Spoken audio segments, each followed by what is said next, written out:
हाँ सुनो, देखो दिष्ट धारा प्रत्यावर्ती धारा दिख रहा है ना।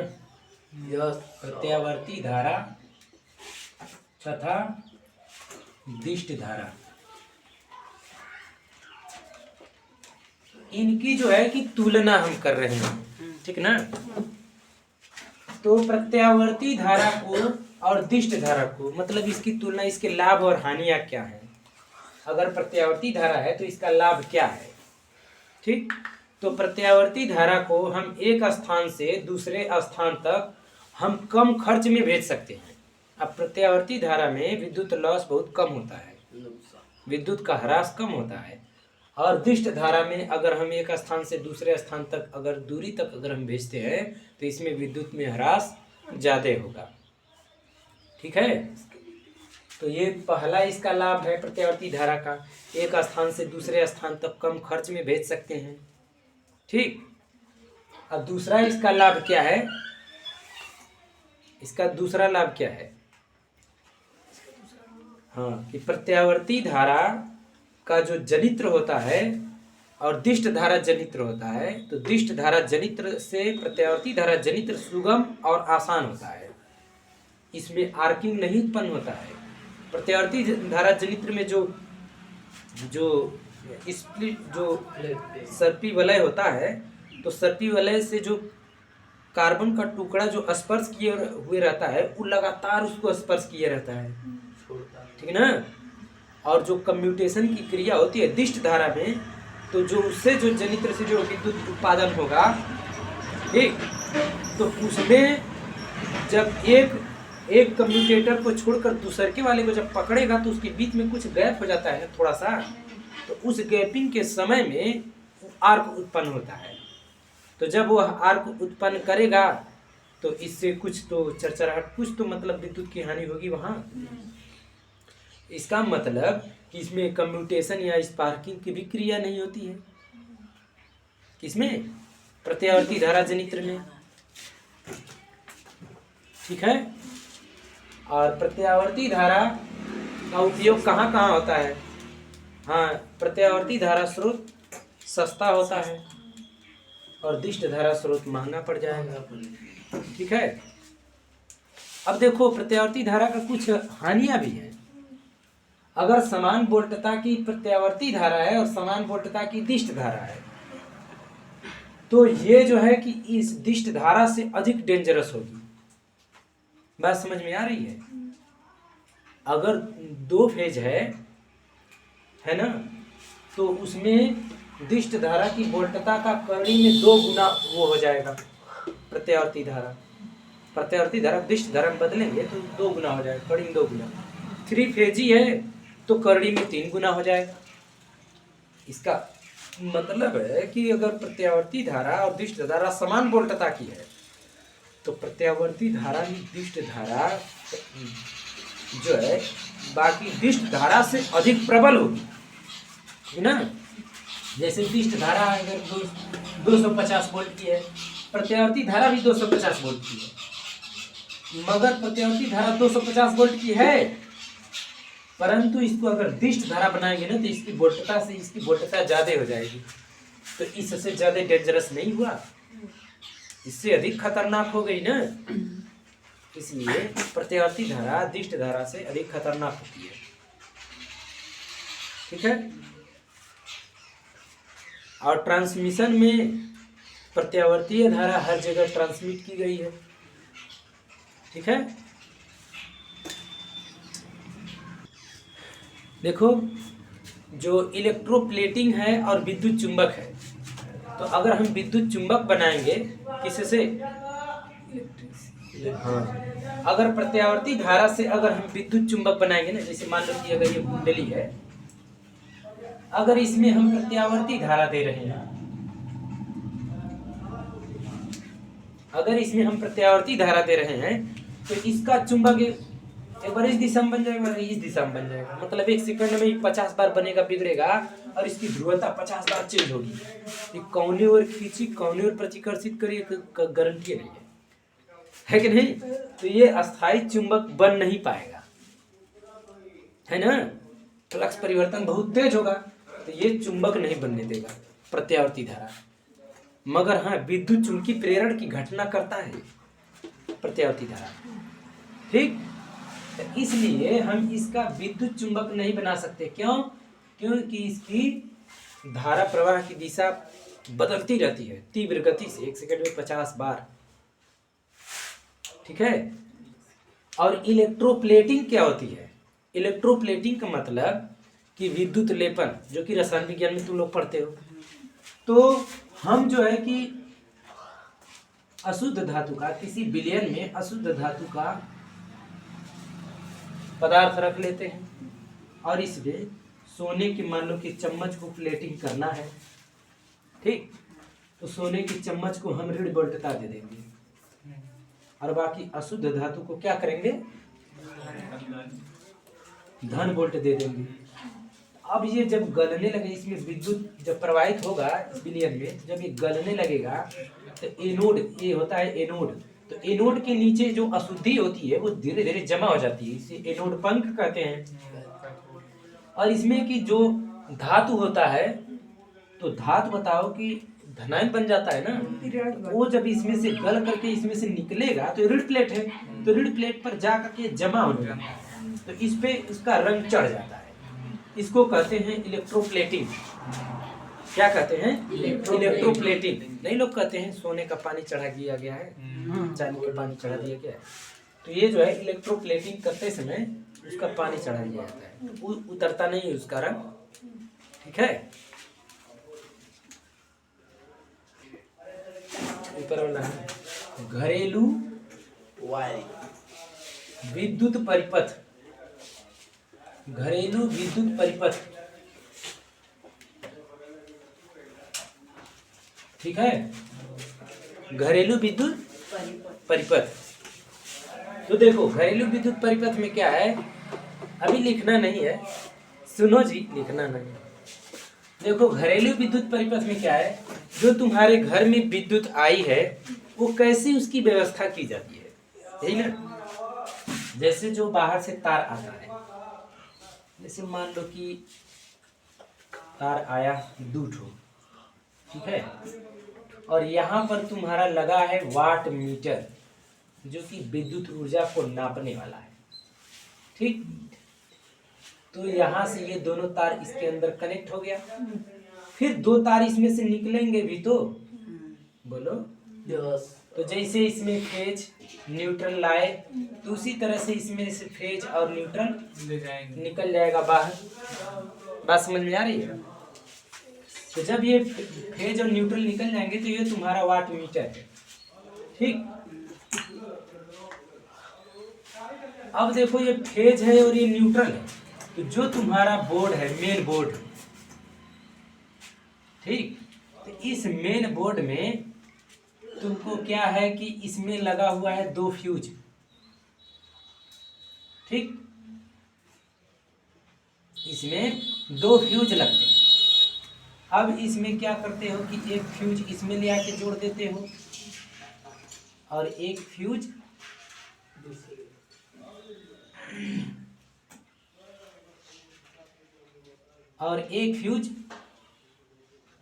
इसमें ला करके जोड़ देते हो।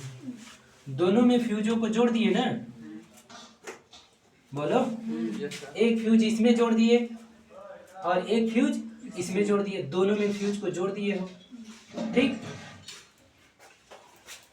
वास्तव में देखो फ्यूज और स्विच केवल फेज में ही लगाया जाता है, कि अगर वहां से लाइन कटी तो बाकी परिपथ सुरक्षित रहते हैं। ठीक है ना, मगर इसमें दोनों में फ्यूज लगाने के जो सुविधा अच्छा चाहता है तो दोनों में लगा सकता है। तो अब देखो यहाँ से तुम यहाँ से फेस और यहाँ से न्यूट्रल, फिर यहाँ से बाहर निकाल लो, चाहे एमसीबी भी लगा देते हैं लोग, है ना। एमसीबी का फुल फॉर्म होता है मिनिएचर सर्किट ब्रेकर।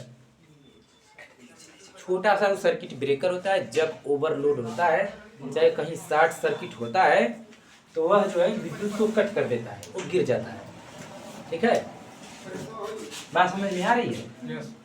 तो अब जो है मान लो कि इसमें एक ठो बल्ब है, ठीक, ये बल्ब का होल्डर है और इसको जो है कि एक स्विच से जलाना है। इसमें मान लो कि ये 5 पिन का सॉकेट है, ये 5 पिन सॉकेट है। 5 पिन सॉकेट क्या होता है? खोसा जाता है ना। 5 पिन सॉकेट है और एक स्विच है, ठीक। और मान लो कि एक और भी स्विच, एक और स्विच ले लो, 2 स्विच है।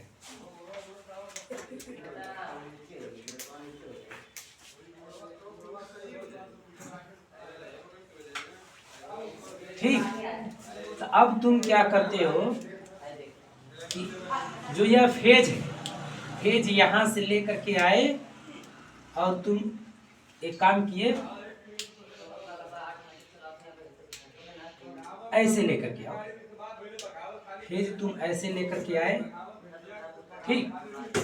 और इसमें कनेक्ट कर दिए दोनों में, और इसी में से इन तीनों के नीचे कनेक्ट कर दिए फेज। नहीं, फेज इसमें नहीं कनेक्ट, इसमें मत करो कनेक्ट।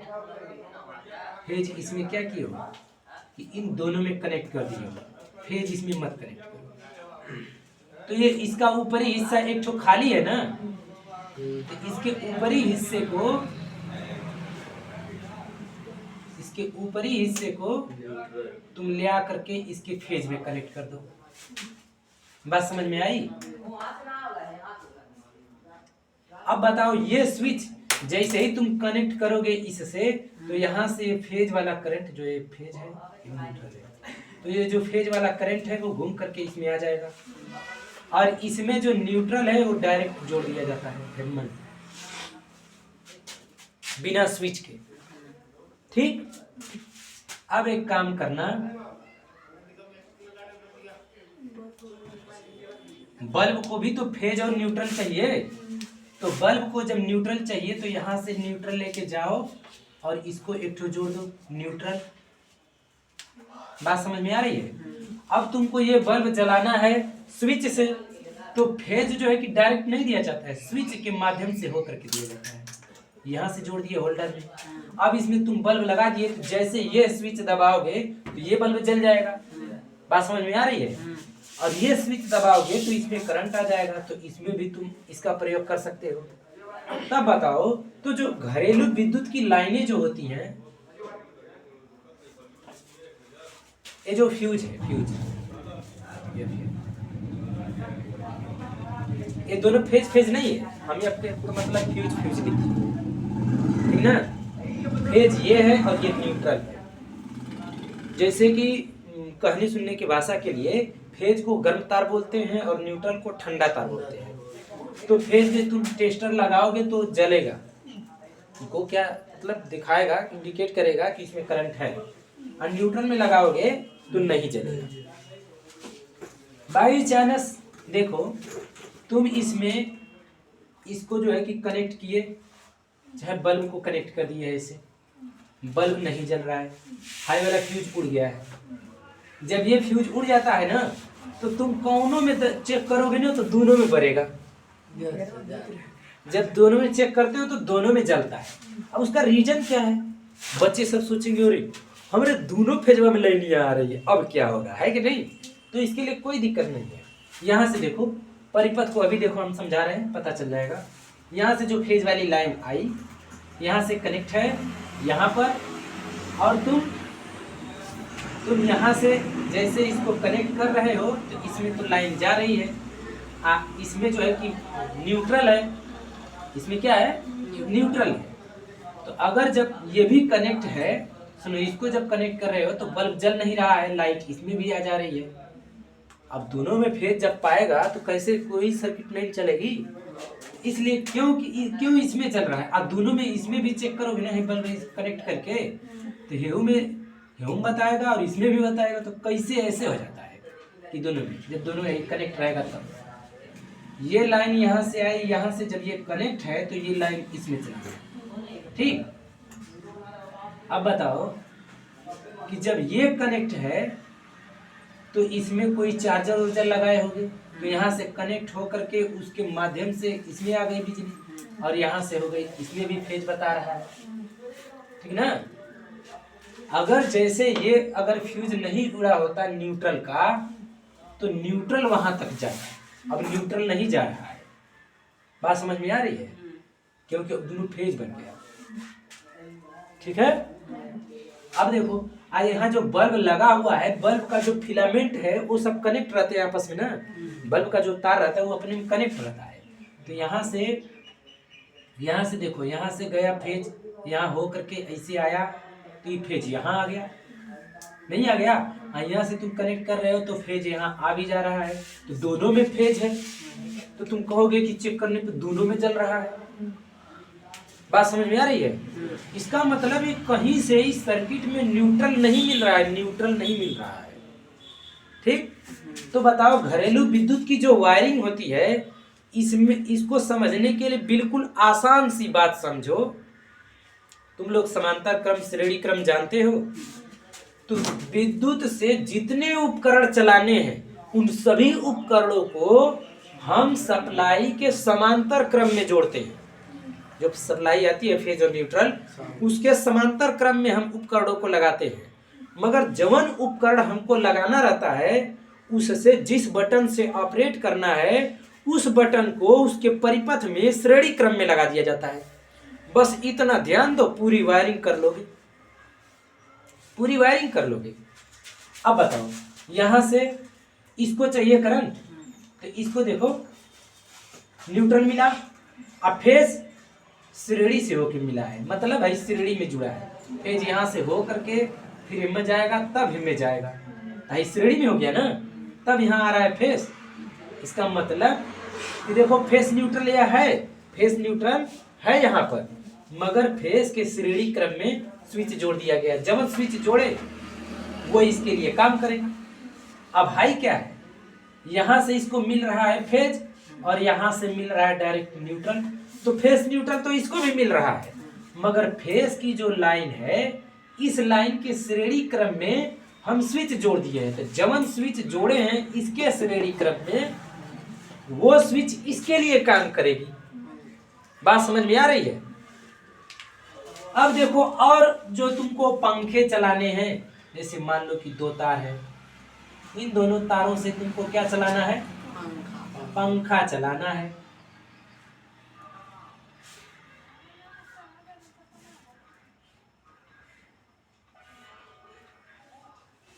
ठीक है, जैसे मान लो पंखे चलाने हैं, तो अब इस पंखा को चलाने के लिए तुमको इसके श्रेणी क्रम में क्या जोड़ना पड़ेगा, स्विच जोड़ना पड़ेगा। ठीक है, जैसे यहां से फेज एक न्यूट्रल यहां से ले लेना, इसी में से न्यूट्रल जोड़ देना इसमें, ठीक ना। देखो यही न्यूट्रल गया है ना, ये न्यूट्रल इसमें जोड़ दो। देखो बल्ब में गया है ना, तो यहाँ से चाहे न्यूट्रल जोड़ दो, चाहे यहाँ से न्यूट्रल जोड़ दो, चाहे यहाँ से न्यूट्रल जोड़ दो। यहाँ से जोड़ दोगे तभी कोई बात नहीं, मगर ये जो फ्यूज है इसकी सुरक्षा तब नहीं देगा। बात समझ में आ रही है। अगर यहाँ से जोड़ते हो, चाहे यहाँ से जोड़ते हो, चाहे यहाँ से जोड़ते हो, कहीं से जोड़ो न्यूट्रल उसको मिल जाए डायरेक्ट। अब इसके फेज के लिए तुम स्विच लगा दोगे, तो स्विच लगाओ, यहाँ लगा दे कि यहाँ लगा दे कहीं, चलो इसी में हम कहीं लगाते हैं, इसी में, ठीक ना। ये जो फेज है इसी को हम लेके यहाँ आ गए, ठीक ना। अब ये स्विच है, जैसे ही इसको स्विच को दबाएंगे ये इससे कनेक्ट होगा, यहाँ से फेज क्या होगा, इस तरह से जंप कराने का मतलब है ना कि क्रॉस वायर ज्वाइंट नहीं है। अगर इस तरह से है, अगर यहाँ पॉइंट लगा दिया तो ज्वाइंट वायर कहलाता है। अगर इस तरह से है इसका मतलब ये इसमें कहीं सटा नहीं है, क्रॉस वायर कहलाएगा। तो हम यहाँ पर क्रॉस कर दे रहे हैं ना, तो यहाँ पर क्रॉस नहीं किए हैं। देखो यहाँ से क्रॉस करके यही फेज में यहाँ लाया हूँ, और यहाँ पर तुम स्विच लगा दिए, क्योंकि फेज में यही स्विच लगाना है। अब यहाँ से देखो फेज जो आया है यही स्विच में हो करके फिर यहाँ चला आया। अब जैसे स्विच को दबाओगे कि पंखे में लाइन जाने लगेगा। और न्यूट्रल तो डायरेक्ट मिला हुआ है इसको, न्यूट्रल के लिए कोई स्विच की जरूरत है नहीं। ठीक, पंखा भी चलेगा। इसी तरह से क्या करोगे कि इसी तरह से फेस न्यूट्रल को और आगे ले जाओ, यहाँ से नहीं, अब यहीं से फेस को लेके जाओ और जगह, वहां पर न्यूट्रल डायरेक्ट जोड़ दो।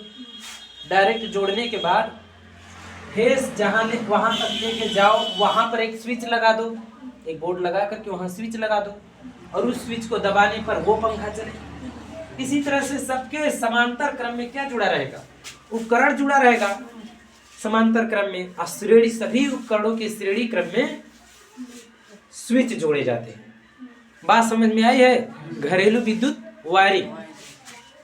अब देखो, जो फ्यूज इस्तेमाल की जाती है, जैसे घरेलू विद्युत के इससे खतरे भी हो सकते हैं, तो उसका बचाव का तो कुछ तो उपाय करना चाहिए, ऐसा है कि नहीं? जैसे मान लो कहीं पर तार सट गया, शॉर्ट सर्किट हो गया, अब तुम कहीं फ्यूज नहीं लगाए हो, तब तो दुर्घटना हो जाएगी ना, हो सकता है घर में आग लग जाए। तो इसके लिए फ्यूज बहुत आवश्यक उपकरण होता है घर की सुरक्षा के लिए। और फ्यूज जो है घर के लोड के अनुसार उसकी रेटिंग के हिसाब से लगाया जाता है, कितना एम्पियर का इसमें लगाएं कि उससे जब ज़्यादा एम्पियर की धारा बहे तो फ्यूज का तार गल जाए। ठीक, तो जैसे मतलब कहीं शॉर्ट सर्किट हुआ, तो शॉर्ट सर्किट होने से क्या होता है, शॉर्ट सर्किट क्या होता है, होने से क्या होता है, शॉर्ट सर्किट होने से क्या होता है, रेजिस्टेंस का मान घट जाता है कि नहीं? बताओ, रेजिस्टेंस का मान घट जाता है। जब रेजिस्टेंस का मान घट जाएगा तो जाहिर सी बात है धारा का मान बढ़ जाएगा, है कि नहीं?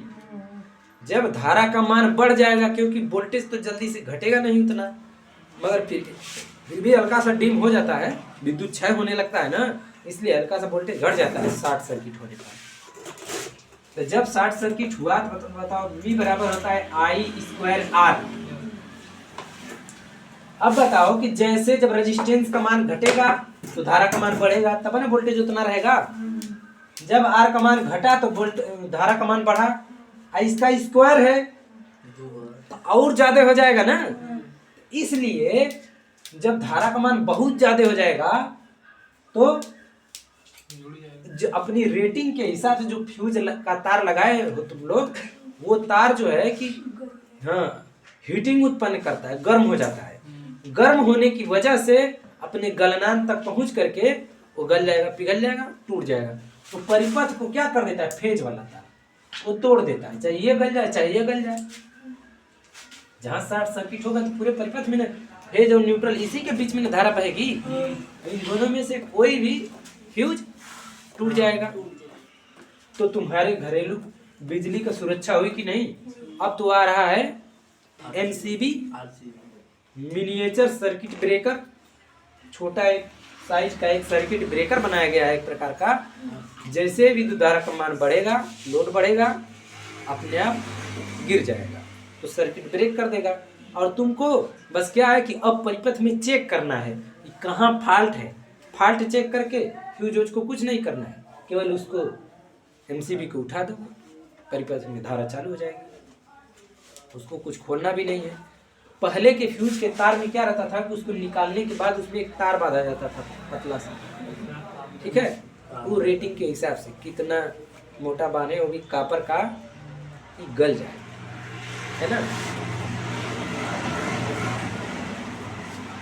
अब ये नहीं कि तुम परिपथ में धारा बह रही है और तुम जो है कि इसमें तार इतना मोटा लगा दिए कि घर का सब तार पिघल करके सड़ जाए, फॉल्ट हो जाए, कुछ भी हो जाए, मगर ई न गले, तो तुम्हारे फ्यूज लगाने का कोई मतलब निकलेगा? तो फ्यूज भी एक हिसाब से लगाया जाता है, उसकी रेटिंग कितनी है, गलनांक कितना है उसका,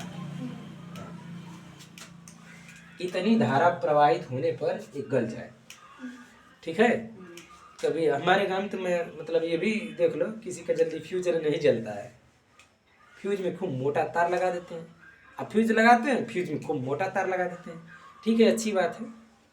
और MCB भी लगा देते हैं, नहीं लगाए हैं लोग, सबके घर में MCB, सबको पता है एनसीबी को जो है कि जब गिर जाएगा तो उसको उठा दो, परिपथ चालू हो गया।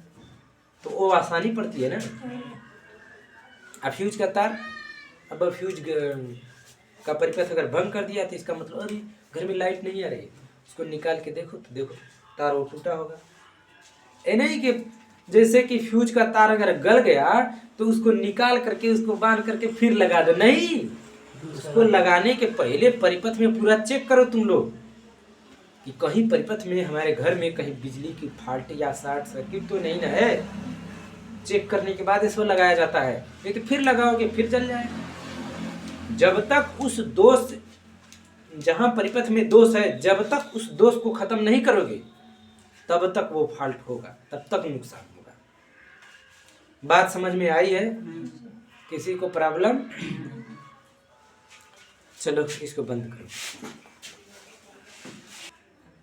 देखो एक होता है, मैं भू संपर्कन नहीं बताया, भू संपर्कन क्या होता है।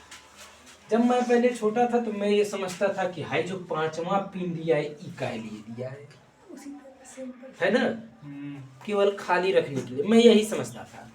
मगर इसका भी उपयोग है। जितने भी सरकारी ऑफिस है और जितने भी बड़े घर हैं उन सब में बिजली चली गई, उन सब में जो है कि विद्युत की वायरिंग करते समय ये ध्यान रखा जाता है कि भू संपर्कन सब में होगा। बात समझ में आ रही है? भू संपर्कन क्या होता है? तांबे के एक वर्गाकार प्लेट को और एक सुचालक छड़ में, इस्पात का जिसमें जंग न लगे, उस छड़ में उस प्लेट को कस करके करीब 1.5-2 मीटर, जहां तक मतलब नमी मिल सके, जहां अच्छे से जहां तक नमी मिल सके, उसमें गड्ढा खोद करके उसमें डाल करके और उसमें कोयला, नमक इसलिए डाल देते हैं, विद्युत अपघट्य पदार्थ है, वो अच्छा चालक होता है। विद्युत अपघटन का अच्छा कार्य करेगा, चालकता उसकी बढ़ जाएगी तो कनेक्शन अच्छा बनाए रखेगा ना वो अर्थिंग के लिए। इसलिए उसमें नमक, कोयला ये सब मिला करके फिर उसको दबा करके फिर उसके ऊपर से फिर अब सीमेंटेड जाम कर दिया जाता है। फिर उसको बार बार उखाड़ना न पड़े और उसमें पड़ा रहेगा। तो तब उसको अब उसमें से कनेक्शन करके इस तीसरे वाले वायर में किया जाता है। क्यों? क्योंकि तुम लोग देखे होगे फ्रिज, हीटर, कूलर, प्रेस, उसमें 3 तार होते, 3 कनेक्शन होता है। तो एक ठे तो गया है फेज, एक ठे तो गया है न्यूट्रल, तो तीसरा क्या करने के लिए है? तीसरा इसमें इस तरह से खोसोगे तो तीसरा भी इसमें आ जाएगा। तो तीसरा जो कनेक्शन गया हुआ है वो उसके बॉडी से कसी हुई होती है। किसके? जो उपकरण का तुम उपयोग कर रहे हो उसके बॉडी से कस दी जाती है। बॉडी मतलब उसके बाह्य परिपथ, बाह्य जो लोहे का अगर है, प्रेस है तो लोहे का ही रहता है ना, तो उसके बॉडी से कस दी जाती है कि कहीं उसमें करंट न आए। जब उसमें कहीं से फेज, कहीं से मतलब धारा लीकेज करके उसके बॉडी में जाएगी तो नहीं, लोग कहते हैं हमारा प्रेसवा झंझाना होता है, करंट आ रहा है इसमें, है कि नहीं? तो करंट आने वाली जब बात रहेगी तो जो करंट उसके बॉडी में जा रहा है वो करंट वो कसा हुआ है इससे, और इसमें जो है कि जैसे 3 फेज आया है तो वाट मीटर से तो 2 ही फेज आया, बाकी जो तीसरा है वो ग्राउंड कर दिया गया है, तो भू संपर्कन हो गया। तो जो उसके बॉडी में करंट जाने वाला होगा वो करंट इसके थ्रू चला जाएगा ग्राउंड में, तो आदमी की जान बच सकती है कि नहीं? अब वो हीट नहीं होगा क्योंकि उस वोल्टेज को तो ग्राउंड कर दे रहा है ना। तुम कहोगे कि ये खराब है, अब उसको ले जाओगे चेक कराओगे तब उसको पता चलेगा कि कहीं से ये शॉर्ट था, तब भी नहीं हीट हुआ, तो उसको बनाने वाला मिस्त्री जान जाएगा ना, खोल के और उसका संपर्क हटा देगा, जो सही कर देगा। बात समझ में आया? मगर उसके बॉडी में जो तार कसा होता है वो बहुत सुरक्षा देता है। बात समझ में आ रही है? जैसे मान लो कि पंखा ही है, पंखा, तो कितने लोग हैं जो पंखा चलते हुए पकड़ करके यहाँ से वहां घुसकाते हैं, है कि नहीं? अब मान लो कि पंखा चल रहा है, लाइट आ गई, चलो ठीक है। अब मान लो कि जैसे पंखा चल रहा है, अब पंखा की बॉडी में तार कसा हुआ है, कौन सा? भूसंपर्कन वाला, ठीक। अब जो है कि भूसंपर्कन वाला तार कसा हुआ है, उसमें जब भी करंट आएगा तो वहां से करंट ग्राउंड हो जाएगा, उसी में से भूसंपर्कन वाले तीसरे फेज में जाएगा, तीसरे वाले वायर में, तो हो करके भूसंपर्कित हो जाएगा, ग्राउंड हो जाएगा, तो उसको बिजली का झटका नहीं लगेगा, वो सुरक्षित रहेगा ना। अगर उसके बॉडी से अगर वो संपर्क हटा दिया गया, चाहे तुम 2 ही तार से काम ले रहे हो, बाई चांस किसी भी समय दुर्भाग्यवश अगर उसमें करंट आ गया, उसके बॉडी में आ गया, किसमें? पंखे के, तो पता चला कोई रिश्तेदार आया है, तुम पंखा चालू कर दिए, वो कहा कि अरे हवा हमको नहीं लग रही है, घुमा दीजिए। अब बस पता चला है पंखे को पकड़ करके इस तरह करने लगे, है कि नहीं? तब अब वैसे वो भी तो समझेगा अब क्या होगा, तो बेचारा वो भी कुचालक पदार्थ, जो भी अगर किसी को झटका पकड़ लिया बिजली का, तो कुचालक पदार्थ जो होता है उसी से उसको हटाना चाहिए, कि ना कि वो भी उसको आके खींचे और इसी में तरह करने लगे, नहीं, तब खतरा ना बढ़ जाएगा। मैं किसी मूवी में देखा, जो लोग जो उसको हटाने जा रहे थे सब उसी में जंप कर रहे हैं, ये देखिए। तो यही सब है, जो बिजली है वो मजाक नहीं है, बहुत खतरनाक है। तुम तो कर दोगे बिजली से मजाक, लो भाई हम मजाक कर रहे हैं, छू दिए, तो वो थोड़ी है, उसका नियम है कि मैं नहीं मजाक कर सकती, मैं बिजली हूँ, है कि नहीं? मैं बिजली हूँ, मैं नहीं मजाक कर सकती, ले मेरा काम है मारना, चल धड़ाक से लड़ जाएगा, ठीक है।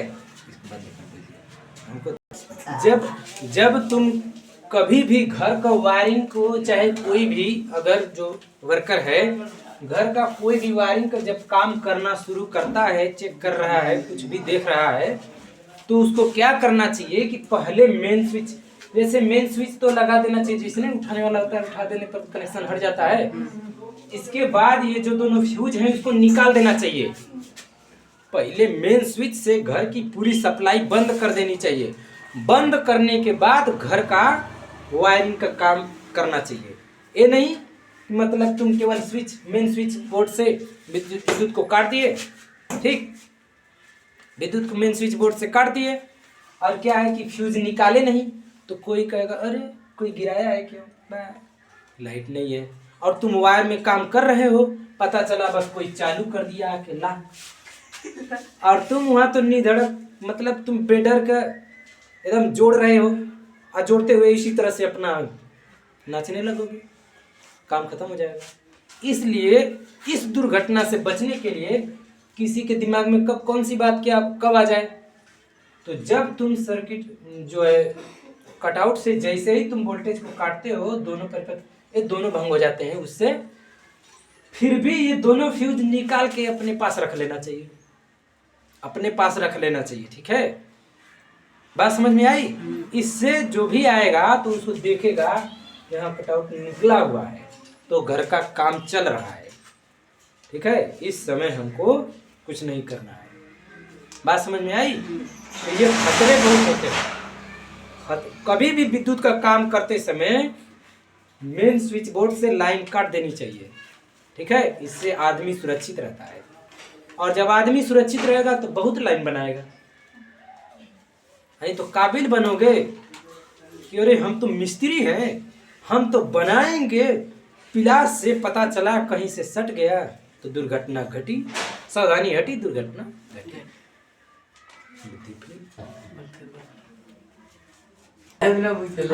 विद्युत तो ऐसी है नहीं कि तुम एक बार गलती किए तो वो कहेगी कि नहीं भाई चल, ये आदमी पहली बार गलती किया, इसको एक बार छोड़ दे, ऐसी बात नहीं है। विद्युत का काम यही है कि तुम पहली बार गलती करोगे, पहली बार मार देगी, जब गलती किए तब मार देगी तुरंत। ऐसा नहीं है कि चल भाई तुम पहली बार अभी लाइन छुआ है, इसको नहीं मारेंगे, इसको पता नहीं है लाइन किस तरह मारते हैं तो इसको जाने दो, ऐसा बात नहीं है। जैसे ही तुम विद्युत को छुए तुरंत मार देगी लाइट। ठीक है।